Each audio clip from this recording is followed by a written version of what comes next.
Okey yoldaşlar, hər birinizi salamlayıram. Ümid edirəm hər şey qaydasındadır. Bu gün sizlərlə bir yerdə biz baxacağıq Kaplandakı cash flow кейslərinə. Əslində mən bu кейslərin hamısını izah eləyib videolar şəklində yükləmişdim. Sadəcə IFRS 18-in çıxması ilə bərabər artıq bizim cash flow-nu qurduğumuz strukturda dəyişib. Əvvəl cash flow-nu fərqli bir strukturda qururduq, indi isə daha fərqli bir strukturda qururuq. Düzdür, əslində müəyyən qədər bu strukturlar bənzəyirlər, amma burada müəyyən müxtəlifliklər var deyə mən çalışacağam ki, bugün bu cash flow ilə bağlı sualları sizə təzədən izah edeyim. Və bugünkü videoda çalışacağam ki, Firework-ın izahından başlayayım. Yəni hər bir кейsi ayrı bir videoda izah eləməyə çalışacağam. Bugün birinci Firework-dan başlayıram. Ancaq Firework-dan başlamazdan əvvəl mən sadəcə sizə son istifadə etdiyimiz strukturu göstərmək istəyirəm. Çünki bu bizim son istifadə edəcəyimiz struktur olacaq. Onun üçün gəlirəm Excel-ə və burada əslində başlayıram o strukturu qurmağa.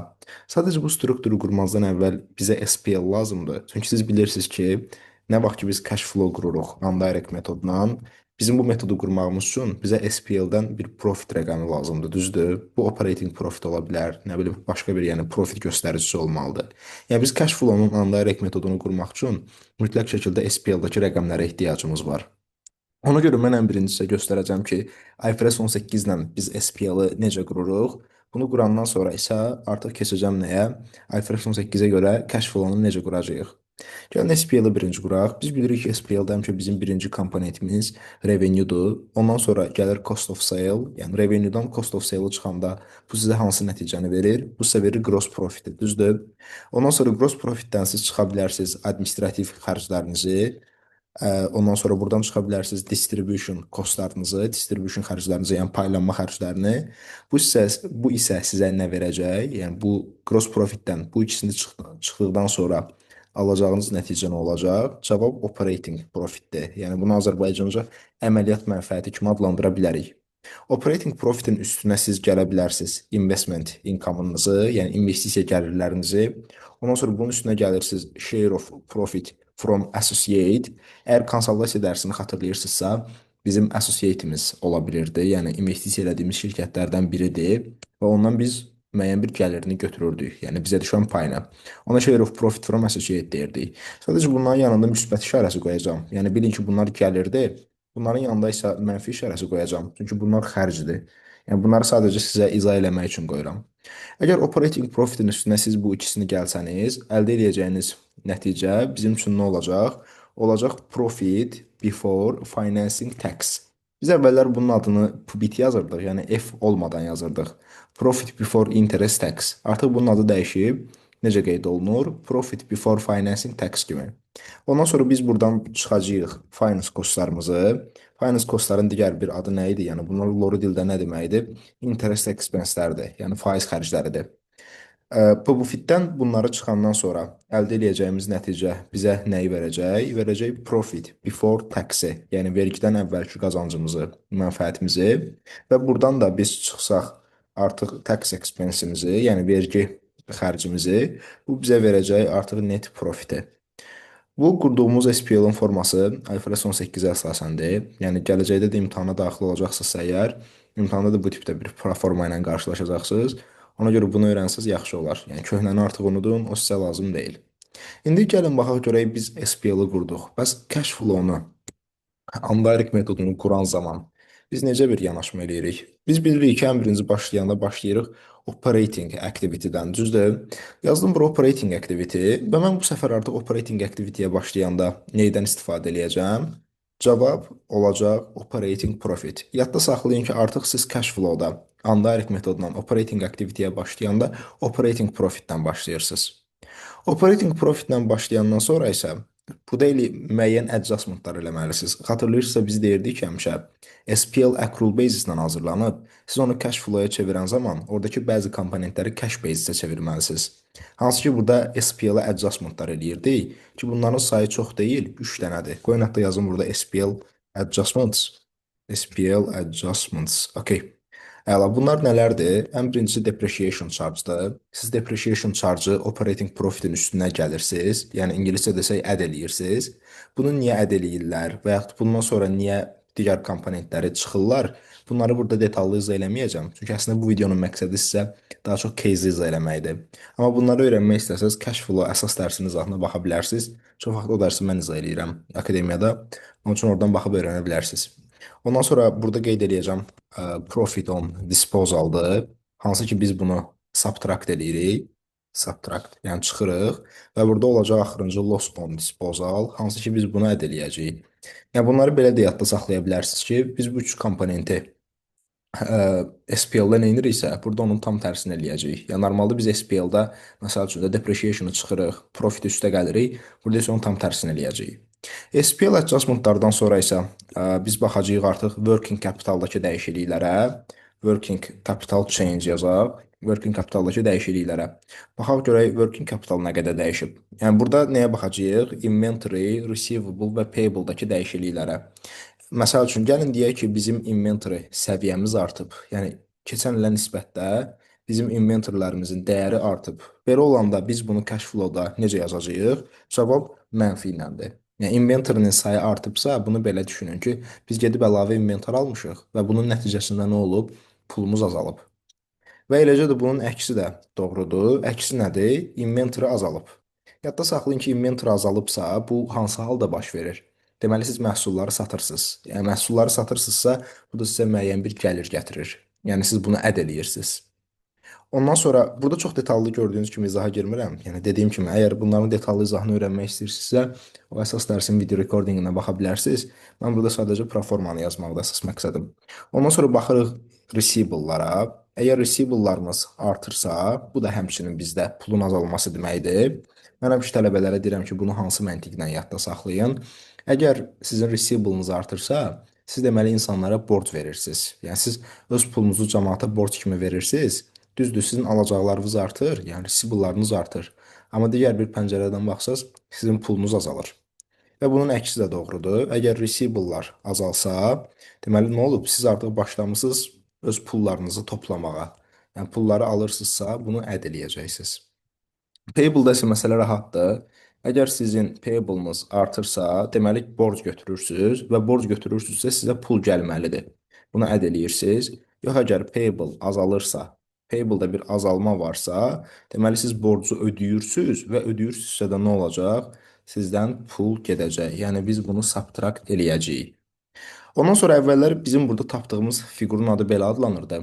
Cash generated from operations. İndi onun adını müəyyən qədər dəyişiblər. Əslində çox da, necə deyim, işimizə yarayacaq bir şey deyil. Adını belə bir adla əvəzləyiblər. Cash from operating activities before income tax. Yəni vergidən əvvəlki operating activity-dən gələn pul. Gəlin biz bunu götürək, elə ümid edirəm bura yerləşdirsə, yes, bura yerləşdirdik. Siz buradakı komponentləri toplasaz, üstə gəlsəz, çıxsaz, tapacağınız nəticə nə adlanacaq? Olacaq cash from operating activities before income tax. Bizim buradan bir dənə çıxmalı komponentimiz var. O da nə olacaq? Income tax paid. Əvvəlki proformada xatırlayırsınızsa biz buradan interest xərcimiz də çıxa bilirdik, dividendi də çıxa bilirdik. Amma yeni metodologiyaya əsasən artıq elə bir şey mövcud deyil. Yəni siz buradan bir dənə vergini çıxırsınız.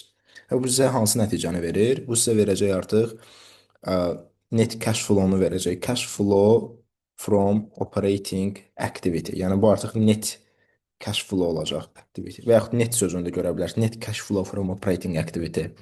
Gəlin deyək ki, bu da müəyyən bir x-dir. Bu sizin operating activity-nizin tapılmasıdır. Ondan sonra gələcək investing activity. Investing activity-də çox da bir yenilik yoxdur. Elə bildiyiniz kimidir, yəni çox da bir dəyişiklik yoxdur. Onsuz da investing activity-də nələr var idi? Biri var idi cash purchase of PPA. Cash purchase of PPA. Biz bilirdik ki, bunu subtract edirik. Bu non-current assetlərin alınmasıdır. Ondan sonra proceeds of disposal of PPA. Siz PPA-yi satan zaman gələn pul idi. Bunu əd edirdiniz. Və burada ola bilər investment income. Investment income-ın digər adları ilə qarşılaşa bilərsiniz. Nə bilim, interest received, dividend received, interest income. Onların hamısı investisiya gəlir deməkdir. Və bu üçün də toplasaz əgər, siz hansı nəticə ilə qarşılaşacaqsınız? Cash flow from hardan? Investing activity-dən. Bu sizə verəcək investing activity-ni, müəyyən bir Y fiquru. Ondan sonra keçəcək financing-ə. Financing biraz fərqlidir. Əslində çox da fərqli deyil. Böyük ölçüdə eynidir. Sadəcə bura yeni bir komponent gətiriblər. Əslində yeni də deyil. Deyəcəm indi sizə ən əsas fərqi. Burada nəyə yaza bilərik biz? Proceeds of share issue, yəni share issue-dan əldə etdiyimiz pulu biz bilirik ki, burada əldə edirik, üstə gəlirik. Ondan sonra proceeds of loan qeyd edə bilərik, kreditin ödənişini. Biz bunu burada əldə edirik. Ondan sonra burada nəyi qeyd edə bilərik? Loanun ödənməsi. Repayment of loan və yaxud burada bəzən redemption sözündən də istifadə edirlər. Redemption, o da elə ödənmə deməkdir. Belə olanda biz bunu subtract eləyəcəyik, çünki bu bizim pulumuzu azaldır. Ondan sonra biz burada qeyd edirik dividend paid-i. Bunu yenə subtract edirik, çünki paid-dir də, yəni ödənişdir bu. Və axırıncı da finance cost paid və yaxud interest expense paid, interest paid. Xatırlayırsa biz sizlə əvvəllər keçəndə deyirdik ki, interest paid ilə dividend paid. Bunlar həm financing activity ola bilərlər, həm operating activity ola bilərlər. Ancaq IFRS artıq bunların yerini tam dəqiqləşdirib. Bunlar tam olaraq nədirlər? Financing activity-dirlər. Yəni bunları da aparıb operatingdə yazmaq kimi bir optionumuz artıq yoxdur. Və siz əgər bu komponentləri toplasaz, bu sizə verəcək cash flow from hardan? Cash flow from financing activity. Financing activity-dən, nəsə çox copy paste elədim deyəsən, buraya yazaq financing activity. Yes. Əla. Bu da deyək ki, müəyyən bir Z rəqəmidir. Ondan sonra siz öz cash flow-nuzdakı net change-i tapmaq istəsəz, net change in cash and cash equivalents bu nəyə bərabər olacaq? Bu 3 dənə operatingin cəmi, daha doğrusu 3 dənə activity-nin cəminə x plus y plus z. Mən artıq burada biraz detala getmirəm ki, cash və cash ekvivalentləri nələrdir? Dediyim kimi, burada əsas məqsədim birazdan case izləməkdir. Mən sadəcə burada proformanı qurmağa çalışıram və xatırlayırdınızsa bizim burada tapdığımız bu cavabı yoxlaya da bilirdik. Bunu yoxlamaq üçün nədən istifadə edirdik? Baxırdıq cash and cash equivalents at the beginning of the period. Daha burada period sözünü yazmıram. Yəni ilin əvvəlindəki cash-lərə. Tutaq ki, bu bir A rəqəmidir, A hərfidir. Hərfi deməyə rəqəmi deyək. Və bir də baxırdınız ilin axırında sizin nə qədər pulunuz var. Bu da deyək ki, B-dir. Əgər B-dən A-nı çıxsaz, bu sizə nəyi verəcək? Bu hələ sizə net change-i verəcək də, düzdür. Sizin kəşiniz nə qədər dəyişib? B çıx A. Əgər bu tapdığınız B çıx A bərabər olsa X plus Y plus Z-ə, deməli sizin cash flow-unuz böyük ölçüdə doğrudur. Yəni, çox böyük ehtimalla heç bir səhv eləməmisiniz, hər şey okeydir. Əgər bu şərt qarşılansa. Okey, belə əla, yəni proformanı sizlə qurduq. Bu proforma belədir. Gəlin indi biraz vaxtımız elə demək olar ki, buna getdi. Gəlin indi əsas məsələ case-in üstündə işləyək.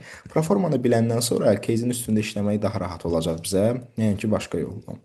Okey, fikir verin, bizdən soruşur ki, birinci başlayanda nə ilə başlayacağıq? Operating profit yoxsa PBT-ilə, profit before income tax-ilə?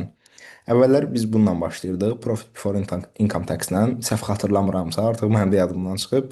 Operating profitlə başlayacağıq. Onun üçün gəlin burada ayrıca bir şit açaq. Adını qoyaq Firework, fişəng. Mən bu videonu yeni il ərəfəsində çəkirəm. Daha doğrusu yeni ildən sonra. Onun üçün tam vaxtıdır hələ fişənglər falan. Yazıram bura operating profit. Okey. Biz bilirik ki, operating profitimizi, yəni bunu hardan tapacağıq? Cavab SPL hesabatıdır. Mən gəlirəm mənfəət zərər hesabatına. Görürəm ki, mənim operating profitim nə qədərdir? 31750-dir. Əla. Gətirib yazıram burada. Burada yazaq, yoxsa burada yazaq. 31750. Çox uzaqda yazdım. Burada yazaq. 31750. Ondan sonra gedib burada baxıram görüm adjustmentlarım nələrdir. Birinci adjustmentum depreciation'dır. Yazıram bura depreciation. Biz bilirik ki, depreciation'ı add eləyəcəyik. Bu add olan bir şeydir. Və bu nə qədərdir? Mənə depreciation'ın nə qədər olduğu maraqlıdır. Əksər hallarda depreciation'ı sizə burada vermirlər. Yəni nə SPL hissəsində, nə SOFP hissəsində. Bunu burada qeyd eləmirlər. Əksər hallarda depreciation'ı additional məlumatlarda yazırlar. Hansı ki, burada da oxuya bilərik ki, Firework il ərzində müəyyən PPA-lərini satıb, neçəyə satıb? 8 milyona satıb və 2 milyonda losu var. Bir dənə gəlin fikirləşək. Biz bunları 8 milyona satmışıq, 2 milyonda losumuz var. Bu satdığımız aktivlərin carrying amount deməli nə qədər imiş? Deməli bunların carrying amount 10 milyon imiş, düzdür? Çünki siz 10 milyonluq bir şeyi 8 milyona satsaz 2 milyon zərəriniz olar. Okay, bu da hələ ki bizə lazım deyil, prosta işdə birdən lazım ola bilər. Yazıb ki, depreciation-da 15 milyondur. Mükəmməl. Mən gəlirəm Excel-də 15 min qeyd eləyirəm. Və bunu 15 min qeyd eləməyimin səbəbi odur ki, sualın özü məndən səhv eləmirəmsə, yes, 3 dənə sıfırı silməyimi istəyir. Ona görə gəldim, 15 min qeyd elədim. Çox belə кейsə başlayanda sizə introduction vermədim. İmtahanda da siz SPL-na, sizə də imtahanda əgər cash flow düşsə, sizə belə bir SPL verəcək müəyyən bir il üçün. Sizə ESOP-ni verəcək 2015, 2014, 2 dənə il üçün. Çünki siz baxasınız görək bu nə qədər dəyişib, fərqlərə baxmaq üçün. Və additional çox vermirlər. Verdikləri additional əksər hallarda az olur. Burada da az da eləcə. Və bu additionallardan istifadə edib cash flow-nu qurursunuz. Okey, əla. Yəni indi introduction verdim, biraz gec oldu, amma ümid edirəm ki, sizdə problem yaratmayacaq. Sonra baxıram loss on sale-ə, loss on disposal-a, loss on disposal. Xatırlayırsınızsa proformamızda biz bunu da add edirdik, yəni üstəgəl eləyirdik. Lossu da özü burada yazmışdı da. Bizim lossumuz nə qədərdir? 2 milyondur. Okey, gəldim burada 2 milyon add elədim bunu. Mükəmməl. Ondan sonra indi baxıram inventory-dakı dəyişikliyə, receivable-a, payable-a. Gəlin gedək baxaq görək nə baş verib bunlarda. Bax, diqqətli olun, bura ilin əvvəlidir, bura ilin sonudur. Bəzən testlərdə yerlərini dəyişdirirlər. İlin əvvəlini bura qoyurlar, ilin sonunu bura. Yəni diqqətli olun da bu mənim də özümün də o vaxtlar elədiyim bir səhv idi. Ona görə bunlara işləyəndə həmişə illərə fikir verin. Bu sağ tərəf ilin əvvəlidir. Bizim ilin əvvəli inventorimiz 30 min idi, ilin axırı 36 min olub. Yəni bu o deməkdir ki, bizim inventorimiz 6000 artıb. Gətirib yazıram bura increase in inventories. Mənim inventorim artıbsa, deməli mən nə edirəm? Inventory alıram da, düzdür? Inventory alıram. Purchase eləyirəm. Bu da mənim pulumu nə edəcək? Subtract eləyəcək, azaldacaq. Ondan sonra baxıram receivable-a. Receivable-ım görürəm ki, 35 mindən qalxıb 40 minə. Bu da nə deməkdir? Bu da həmçinin artış deməkdir. Increase in receivables. Nə qədərdir bu artışın miqdarı? 5000. Və biz bilirik ki, receivables artanda biz bunları nə kimi düşünürük? Subtract kimi, düzdür? Yəni bizim pulumuz var, bunu veririk borc kimi və nəticədə pulumuz azalır, ancaq alacağımız pul artır. Mən həmişə tələbələri belə izah edirəm. Düşünün ki, sizin kəşiniz 1000-dir, receivables da 0-dır. Bu dəqiqə yoxdur, heç nə 0-dır. Bir dənə adam sizə yaxınlaşır və deyir ki, mənə borc verə bilərsənmi? Siz ona 1000-ni götürüb borc verirsiniz. Sizin kəşiniz nə qədər qalır? 0. Ancaq receivables nə qədər olur? Receivables olur 1000. Yəni belə fikirləşə bilərsiniz bu situasiyanı. Baxmayaraq ki, receivable artdı, amma pulumuz azaldı. Bu məntiqlə yadda saxlaya bilərsiniz. Bir də axırıncı olaraq baxacağam mən payable-lara. Baxıram görüm payable-larımın başına nə iş gəlib. Görürəm ki, payable-lar buradadır. 30 mindən qalxıb 36,500 olub. Yəni mənim payable-ım da artıb. Biz bilirik ki, payable artanda bunu add kimi yazırıq, yəni üstəgəl kimi yazırıq. Bunun da səbəbi odur ki, biz borc götürürük də, yəni borc götürürüksə bizə pul gəlir. Nə qədər borc götürmüşük bu il? 6500. Bunları da yazıram. Ondan sonra indi bizim burada hesablamalı olduğumuz bir belə bir komponent var. Gəlin onun adını yazmadan elə belə hesablayaq. 31 min çıx, daha doğrusu üstə gəl 15 min, 15 min üstə gəl 2000, çıx 6000, çıx belə çıxar bunları eləyir 31250. Bir də mən buradan çıxmalıyam. Income tax paid-i. Bunun tapılmasının müəyyən bir yolu var. Sadəcə ona keçməzdən əvvəl gəlin buna subtract yazaq. Bilək ki, biz bunu nə edirik? Çıxırıq. Income tax paid-in tapılmasını iki yolla eləyə bilərsiniz. Siz bunu T-account qrupda eləyə bilərsiniz, T-account vasitəsilə. Və yaxud siz bunu nə ilə də eləyə bilərsiniz? Düsturla. Qoyun birinci düsturu yazın bura. Düstur belədir. Payable 1 üstə gəl expense, yəni həmin ilki xərc, çıx payable 2. Məsəl üçün biz burada düsturla geçsək necə olacaq? Payable bir ilin əvvəlindəki bizim borcumuzdur. Mən gəlirəm balans hesabatına, görürəm ki, income tax payable. İlin əvvəli mənim borcum nə qədərdir? 10 mindir. Yazıram bura 10 min. Üstə gəl bu ilki expense, xərc. Gedirəm SPL-ə, bu ilki xərcim nə qədərdir? 6 mindir. Okey, gəlirəm üstünə 6 min. Və çıxıram nəyi? Çıxıram nəyi? Payable 2-ni. Yəni ilin sonunu. 6500-ü. Çıxıram 6500 eləyir 9500. Bunun məntiqi bilirsiniz nədə yatır? Qoy məntiqini izah edeyim sizə. Və payable 1 bizim ilin əvvəlindəki borcumuz deməkdir də, düzdür? Bizim ilin əvvəlində 10 min dollar borcumuz var idi vergi orqanına. Bu il ərzində də bizim 6 min xərcimiz yarandı. Yəni onsuz da 10 min borcum var idi. Üstünə 6 min də gələcək. Olacaq 16 min. Yəni mənim vergi orqanına opşi borcum 16 min olmalıdır. Amma mən baxıb görürəm ki, ilin axırında mənim borcum 6500 yazılıb. Yəni əslində mənim borcum olmalıdır 16 min. ancaq 6500 yazılıb. Deməli bu hansı təqdirdə ola bilər? Mən 9500-lük hissəsini ödəsəm belə ola bilər də, yoxsa başqa cür belə olmaq imkanı yoxdur. Əla. T-account-la da gedə bilərsiniz. Onu da əslində göstərmək istəyirdim. Sadəcə fikirləşirəm ki, bu düsturdan sonra onunla getməyə çox da ehtiyac yoxdur. Yəni istəsəniz özünüz yoxlaya bilərsiniz, amma çox da ehtiyac yoxdur. Yəni T-account hələ bu məncə ən rahatıdır. Və biz 31 mindən, ups, sorry, qatdım aləmi bir-birinə. 31250-dən bu rəqəmi çıxsaq, bu bizə verəcək nəyi? Cash flow from operating activity. Düzdür? Gəlin hələ bunu buradan kopyalayaq. Bu sözü ayrıca yazmaq biraz məni əziyyətə salır onun üçün. Yes, okay, əla. Operating activity-ni qurduq. Çox vaxt hələ ən çətin hissəsi bura olur. Keçirəm indi investing activity-ni qurmağa. Investing activity-də birinci komponent cash purchase of PPA-dir. Cash purchase of PPA. Biz bilirik ki, bunu subtract eləyəcəyik, yəni alış eləmişik, pul bizdən gedib. Cash purchase of PPA-yi tapanda əksər hallarda bunu bizə sualda vermirlər. Biz bunu bir düstur vasitəsilə tapırıq. O düstur da necədir? Carrying amount 1, yəni ilin əvvəlindəki option aktivlərimizin carrying amountu hesabatda yazılan dəyəri. Üstəgəl il ərzində elədiyiniz revalyasiyalar, revaluation surpluslar deyək. Üstəgəl il ərzində elədiyiniz purchase'lər, purchase of PPA. Çıx il ərzindəki amortizasiya, amortizasiya. Bir də çıx carrying amount of disposed asset. Bu il satdığınız həmin aktivin dəyəri, carrying amount bərabər olur carrying amount 2-yə. Burada da əksər hallarda siz bütün komponentləri bilirsiniz, bir dənə bu komponenti bilmirsiniz. Gəlib düsturda bunun yerinə x qoyursunuz və rahat şəkildə bu cash purchase-i tapırsınız. Gəlin məsəl üçün eləyə görə necə tapacağıq? Bizə carrying amount 1 lazımdır. Carrying amount 1 ilə 2-ni mən gedib balans hesabatından götürəcəm. Burada fikir verin PPA yazıb. Mənə deyə bilərsiniz ki, siz hardan bildiniz ki, bu cost deyil, yəni carrying amountdur. Yadda saxlayın ki, əgər belə sadəcə PPA yazıblarsa, bu əksər hallarda sizə carrying amount'u bildirir. Yəni bəzi suallarda costla accumulated depreciation ayrı yazırlar. Heç də onda çıxın bir-birindən elə istifadə eləyin. Yox, sadəcə sırf belə yazıblarsa bilin ki, bu elə carrying amount'dur.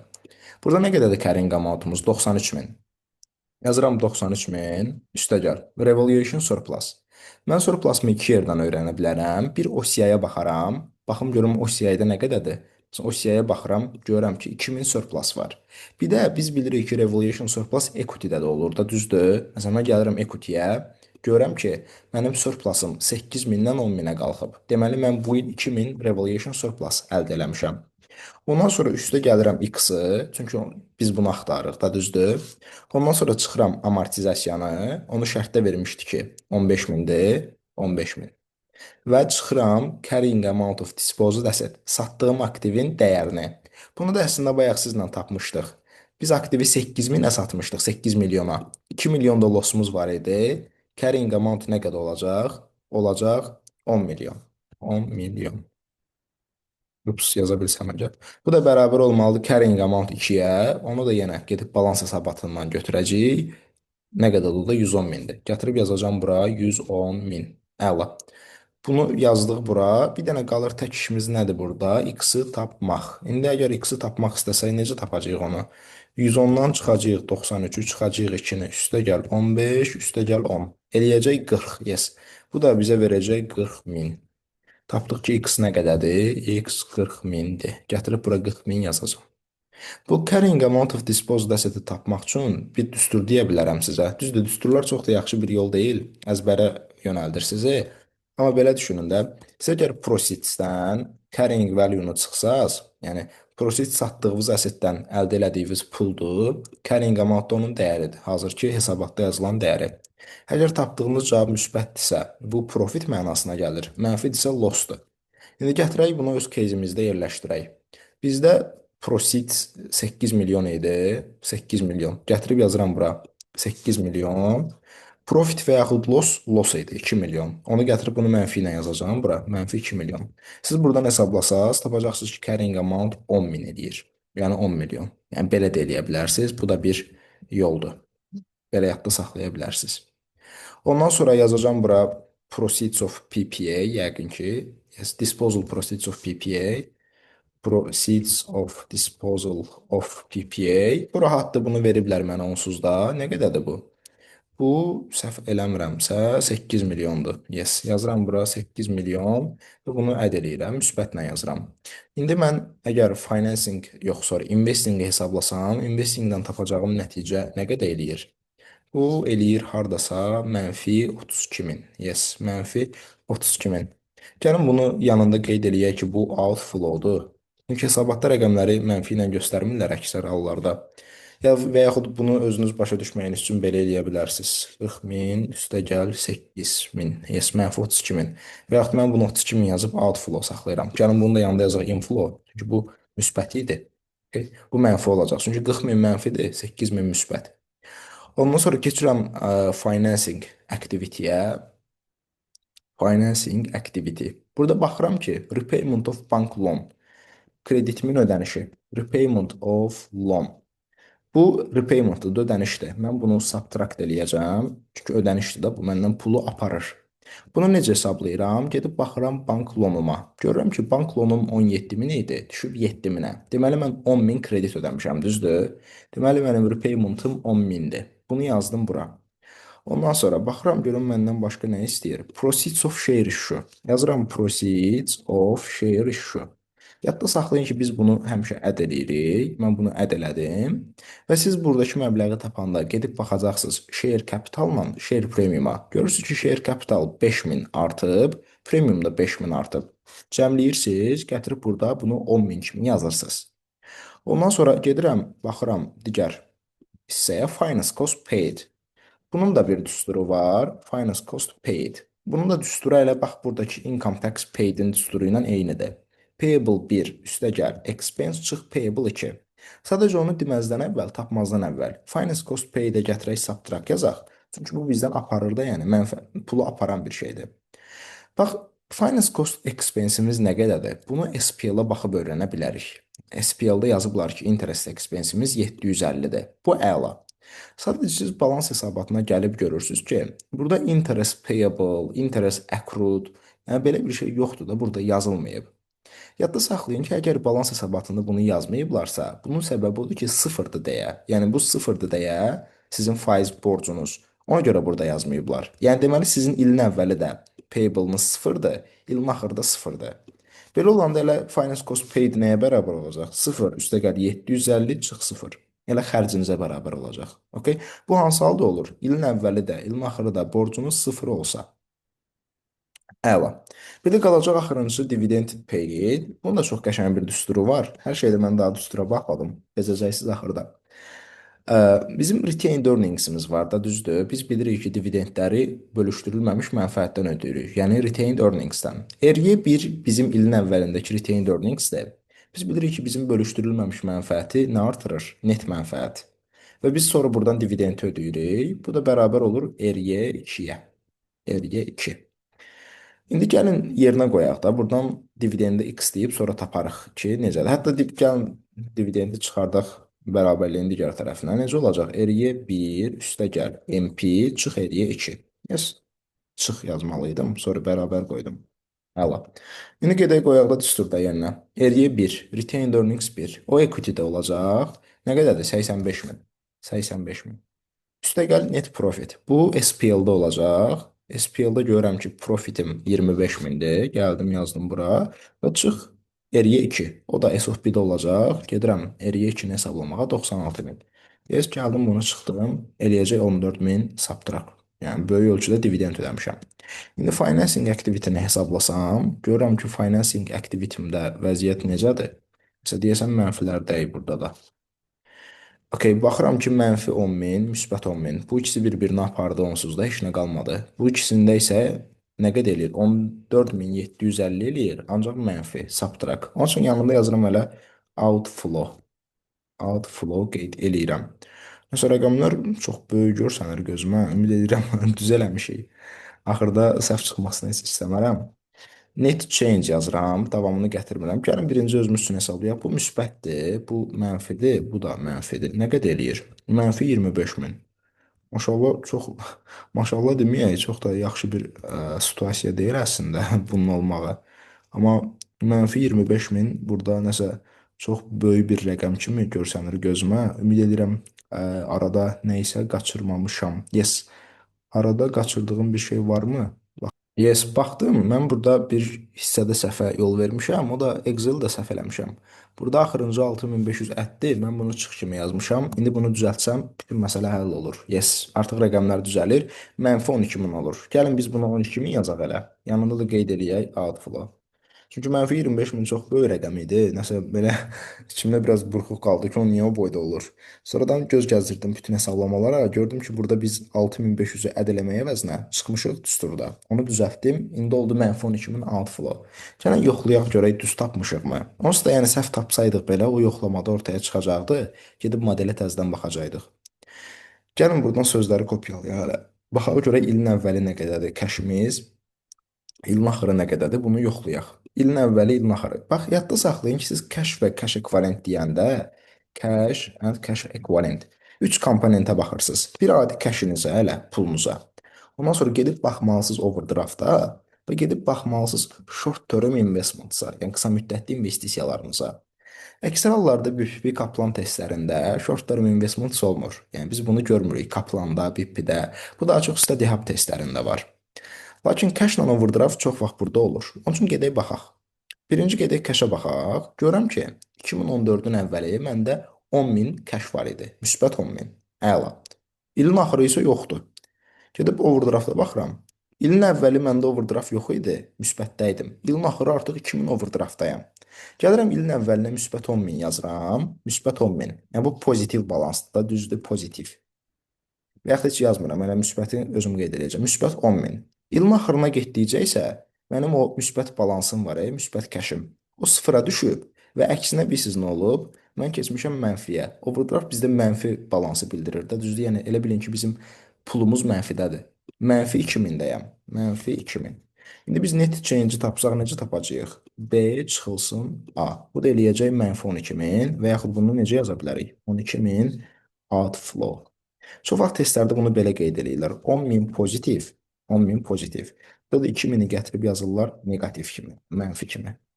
Daha qabağına mənfi qoymurlar da. Elə də düşünə bilərsiniz. Okay? Burada da 12.000 outflow tapdıq. Bu da onu göstərdi ki, qurduğumuz modeldə çox da bir problem yoxdur. Yəni əgər bir şey gözdən qaçırmamışıqsa düzdür. Məncə cavab da elə belə olmalıdır. Səhv xatırlamıramsa, yəni belə daha uyğundur. Ümid edirəm burada sizə qaranlıq qalan heç nə olmadı. Yəni hər şey smooth getdi. Əgər nəsə qaranlıq qalan bir məqam varsa, yəni beyninizi belə düşündürən bir hissə varsa, onu videonun kommentlər hissəsində yaza bilərsiniz ki, bu məqam mənə maraqlıdır, qaranlıqdır. Mən də çalışacağam ki, qısa bir müddətdə onu cavablayım. Heç zət. Bu videonu yekunlaşdıraq. İndi keçək növbəti кейzə.